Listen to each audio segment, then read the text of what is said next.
Hello friends, welcome back to my channel. So last time சொல்லியிருந்தேன் பார்த்தீங்களா, நம்மளோட எல்லா டேங்க்குமே ரொம்ப மோசமாக இருக்குது, க்ளீன் பண்ணோன்ட்டு.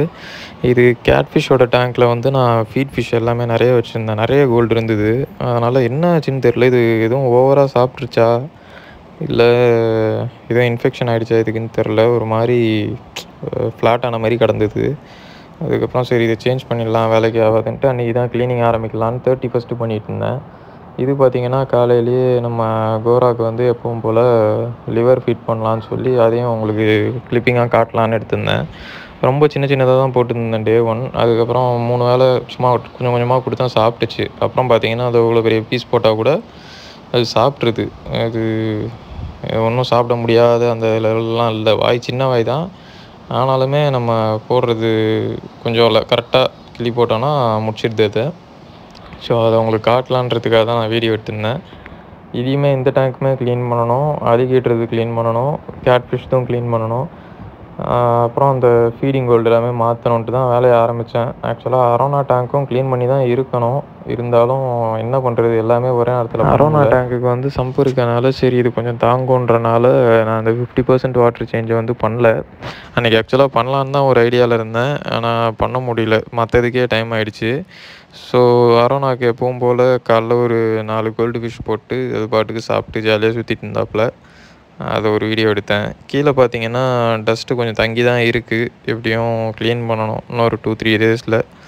இது பார்த்திங்கன்னா நான் நைட்டு போட்டிருந்த ஃபீடு, அது இன்னும் முடிக்கல அது. ஸோ நம்ம எப்பவும் போல் வேலையை ஆரம்பிக்கலான்னு சொல்லிட்டு டியூப் எடுத்துகிட்டு நம்மளோட கேட்ஃபிஷ் டேங்க்கில் வந்து ஃபஸ்ட்டு டஸ்ட் எல்லாம் க்ளீன் பண்ணிடலான்னு சொல்லிட்டு கனெக்ட் பண்ணி எடுக்க ஆரம்பித்தேன். கீழே உள்ள டஸ்ட்டு பார்த்திங்கன்னா அவ்வளோ இருந்தது, ரொம்ப நிறைய டஸ்ட்டு. கோல்டு ஃபிஷ்லாம் சின்னதுனால இது எடுக்கும்போது நம்ம டியூப்லேயே ஒரு 2-3 மாட்டிக்கிச்சு. மாட்டி அதை பாட்டுக்கு எடுத்து திரும்ப டேங்க்குள்ளே போட்டுருந்தேன். ஸோ டஸ்ட் எல்லாம் க்ளீன் பண்ணுறப்ப பார்த்திங்கன்னா கேட்டு அங்கேயும் இங்கேயும் ஓடிட்டு இருந்தாப்புல. இது பார்த்திங்கன்னா அலிகேட்டரால் திரும்பவே முடியல அதில், ஏன்னா அது ஆல்மோஸ்ட் அது நல்லா பெருத்துருச்சு. இப்போ சைஸ் நேராக பார்த்தீங்கன்னா இந்த இப்போ இப்படி நேராக நின்றுச்சின்னு வச்சுக்கோங்களேன், உங்களுக்கு தெரியும் அதோட மூக்கு டெய்ல் வந்து அந்த எண்டுக்கும் இந்த எண்டுக்கும் கரெக்டாக இருக்கும். ஸோ இதுக்கும் எதனா ஒரு வழி பண்ணி தான் ஆகணும். நெக்ஸ்ட்டு பார்ப்போம். இதுக்கு ஆக்சுவலாக டக்குன்னு பிடிக்க முடியல, அதால் இப்படி திரும்ப முடியாமல் இருக்கனால கோல்டெல்லாம் டக்குன்னு பிடிச்சி சாப்பிட முடியல. அதால் இதில் வந்து தண்ணியெல்லாம் ட்ரெயின் பண்ணிட்டு இந்த கீழே உள்ள டஸ்ட்டெல்லாம் எடுத்ததுக்கப்புறம் பார்த்திங்கன்னா கோல்டு கேட்டு எல்லாம் சுற்றிட்டு இருந்தாங்க. சரி ஃபஸ்ட்டு கோல்டு எல்லாத்தையுமே தூக்கி சின்ன டேங்க்கு மாற்றிடலாம், ஏன்னா கேட் வந்து சிக்காகி எதுவும் ஆயிடுச்சுன்னா பிரச்சனை ஆயிரும். அதனால் கோல்டை ஃபுல்லாகவே மாற்றிடலான்னு முடிவு பண்ணிட்டு அந்த குட்டி டேங்க்கை ரெடி பண்ண ஆரம்பிக்கலான்னு சொல்லிட்டு இதை க்ளீன் பண்ணலான்னு எடுத்தேன். ஸோ இந்த டேங்கை க்ளீன் பண்ணிவிட்டு கோல்டு எல்லாத்தையும் ஒன்று ஒன்றா பிடிக்கலாம் அப்படின்ட்டு சும்மா ஒரு அல்ல போட்டுடலாம் அப்படின்னு பார்த்து நெட் எடுத்து ஆரம்பித்தேன் பிடிக்கிறதுக்கு. அதுக்கு முன்னாடி இதில் இருக்க தண்ணி கொஞ்சம் ஒரு 3 ஜக்கு எடுத்து ஊற்றிட்டோன்னா தண்ணி கரெக்டாக இருக்கும். ஏன்னா ஃபுல்லாகவே புது தண்ணியாக போடாமல் இதில் இருக்கிறதே யூஸ் பண்ணிக்கலான்னு பார்த்தேன். இது எடுக்க வந்துக்கிட்டே இருக்குது கோல்டு, அவ்வளோ இருந்தது. அப்புறம் எல்லா கோல்டையும் ஒரு வழியாக பிடிச்சி மாற்றியாச்சு. மாற்றிட்டு பார்த்தா அந்த சின்ன டேங்க் வந்து ரொம்ப சின்னதாக இருந்தது. நான் கொச்சன்னு மீன் கடையில் வச்ச மாதிரி ஆயிடுச்சு. சரி எப்படியும் இது பத்தாதுன்றனால கொஞ்சம் கோல்டு ஃபிஷ் எடுத்து அலிகேட்டர் டேங்க்லேயும் கொஞ்சம் கோல்டு ஃபிஷ் இந்த சின்ன டேங்க்கில், அப்புறம் கொஞ்சம் கோல்டு ஃபிஷ் வந்து கேட்டுக்கிட்டே விட்டுட்டேன். கேட்டுக்கிட்ட மட்டும் கொஞ்சம் நம்பர்ஸை வந்து குறைச்சி விட்டுட்டேன், ஏன்னா ரொம்ப விட்டால் அது சரி வரல. இது எய்தர் முழுங்குதா இல்லை இதுக்கு எதுவும் பிரச்சனை வருதான்னு தெரியாதனால நான் அதை பண்ணல. ஸோ கேட்டுக்கு வந்து அப்புறம் அப்படியே தண்ணி ஏற்றிடலான்ட்டு இதை ஏற்ற ஆரம்பிச்சிட்டேன். இப்போ வந்து நம்மளோட அலிகேட்டர் டேங்கை க்ளீன் பண்ணலான்னு எடுத்தோம். இப்போ பார்த்தீங்கன்னா தெரியுது பார்த்தீங்களா உங்களுக்கு, டெய்லும் அதோட நோஸும் எப்படி கரெக்டாக இருக்குன்னு ஸ்பேஸு. அதனால் நேராக இருந்தால் மட்டும்தான் இதுக்கு ஃப்ரீயாக இருக்குது நீந்துறதுக்கு, மற்றபடி கொஞ்சம் கஷ்டம்தான் படுது.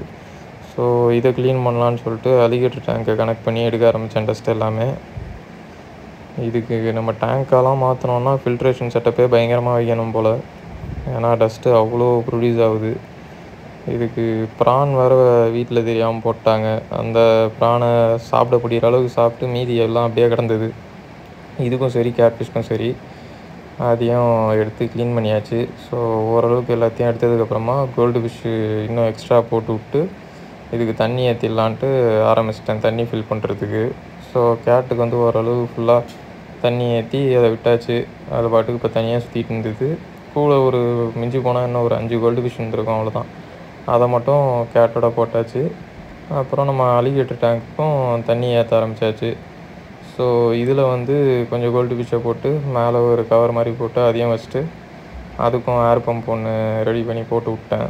ஏன்னா அந்த கீ வாங்கியிருந்தோம் பார்த்தீங்களா, கனெக்டர் கீ, அதை வச்சு தான் ட்ரை பண்ணி கோல்டுக்கு போட்டு விட்டேன். ஏன்னா மோட்டர் இல்லைனா கண்டிப்பாக அதுங்கெல்லாம் தாங்காது. அதனால் மொத்தமாக செட் பண்ணி நம்ம அலிகேட்டர் கேட்டு டேங்கை முடிச்சாச்சு. இது பார்த்திங்கன்னா ஃபஸ்ட்டு அன்னைக்கு மீன் வாங்கலான்ட்டு ஒரு ஐடியா. நான் சொல்லியிருந்தேன் பார்த்தீங்களா என்ன ஃபிஷ் வாங்கலான்னு. ஆஸ்கர் தான் நம்ம இது வரைக்கும் ட்ரை பண்ணல. ஆஸ்கரும் ட்ரை பண்ணல, கோராவும் ட்ரை பண்ணல. கோரா வாங்கிட்டான். சரி ஆஸ்கர் வாங்கலான்னு சொல்லி போயிருந்தோம். இது பார்த்திங்கன்னா பேர் 600 சொன்னாங்க. இது என்ன, நம்ம வாங்கினோமா இல்லையா, எங்கே வாங்கினோம், எல்லா டீட்டெயில்ஸும் நான் உங்களுக்கு வந்து நெக்ஸ்ட் வீடியோவில் சொல்கிறேன். இதில் வந்து அந்த கருப்பாக இருக்கான் பார்த்தீங்களா, அவனை தான் சோலோவாக கேட்டோம். ஆனால் பேராக தான் கிடைக்கும் அப்படின்னு சொல்லிட்டாங்க. ஸோ நம்ம நெக்ஸ்ட் வீடியோவில் இதை பற்றி டீட்டெயில்ஸ் சொல்கிறேன். தேங்க்ஸ் ஃபார் வாட்சிங். சப்போர்ட் பண்ணுங்கள் ஃப்ரெண்ட்ஸ்.